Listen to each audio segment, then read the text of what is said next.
Hello विजय, प्रश्न को देखते हैं। तो प्रश्न में अभिकथन दे रखा है, किसी लोहे की छड़ को जब भट्ठी में गर्म किया जाता है तो तापमान के बढ़ने पर उत्सर्जित विकिरण निम्न आवृत्ति से उच्चतम आवृत्ति की ओर जाते हैं। तो यहाँ पे कारण क्या दे रखा है, विकिरण के क्वांटम की ऊर्जा उनकी आवृत्ति के समानुपाती होती है। तो यहाँ पे 5 विकल्प दे रखा है, ए बी सी डी तथा ई। आइए मुख्य अवधारणा की चर्चा करते हैं। मुख्य अवधारणा, तो यहाँ पे अगर हम देखें तो अभिकथन दे रखा है और हमें कारण दे रखा है। तो हमें बताना कि अभिकथन और कारण सही है कि नहीं। तो यहाँ से अगर हम देखें तो यहाँ पे दे रखा है, किसी लोहे की छड़ को जब भट्ठी में गर्म किया जाता है तो तापमान के बढ़ाने पर उत्सर्जित विकिरण निम्नतम आवृत्ति से उच्चतम आवृत्ति की ओर जाते हैं। यानी अगर हम देखें तो अभिकथन में हमें क्या दे रखा है कि ये हमारे क्या होता है, निम्नतर आवृत्ति। सी हमारे क्या जाते हैं, उच्चतर आवृत्ति की ओर जाते हैं, उच्चतर आवृत्ति की ओर जाते हैं, जिससे हमारे क्या होता है, डिफ्यूजन प्रोसेस होता है। यानी हमने क्या बताया, लोअर फ्रीक्वेंसी से हमारे क्या होता है, हायर फ्रीक्वेंसी में जाते हैं तो हमारे क्या होता है, डिफ्यूजन प्रोसेस होता है। जब हम क्या होता है, लोहे की छड़ को जब भट्टी में गर्म किया जाता है तो जो हमारे तापमान बढ़ाने पे क्या होता है, उत्सर्जित विकिरण निम्नतम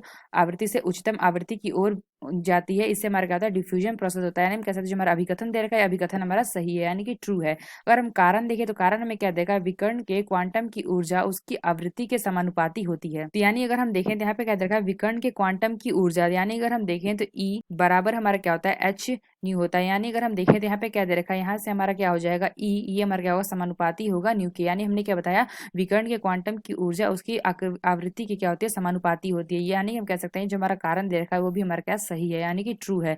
लेकिन अगर हम देखें तो अभिकथन और कारण दे रखा है तो ये हमारे क्या है, तो इससे हमारा संबंध नहीं रखता है। तो यानी हम कह सकते हैं ये हमारी इसकी व्याख्या नहीं कर रहा है। यानी हम कहें तो कौन सा विकल्प हमारा सही होगा, जो हमारा बी विकल्प दे रखा है, यह विकल्प हमारा सही होगा कि ए, यानी कि अभिकथन और कारण हमारे सही तो है, लेकिन ये हमारे जो कारण है ये हमारी क्या कर रही है, अभिकथन की सही व्याख्या नहीं कर रहा है। इसलिए हम कह सकते हैं ये जो हमारा बी विकल्प है, यह विकल्प हमारा सही होगा। ए और आर दोनों सत्य है, लेकिन आर ए की सही व्याख्या नहीं करता है।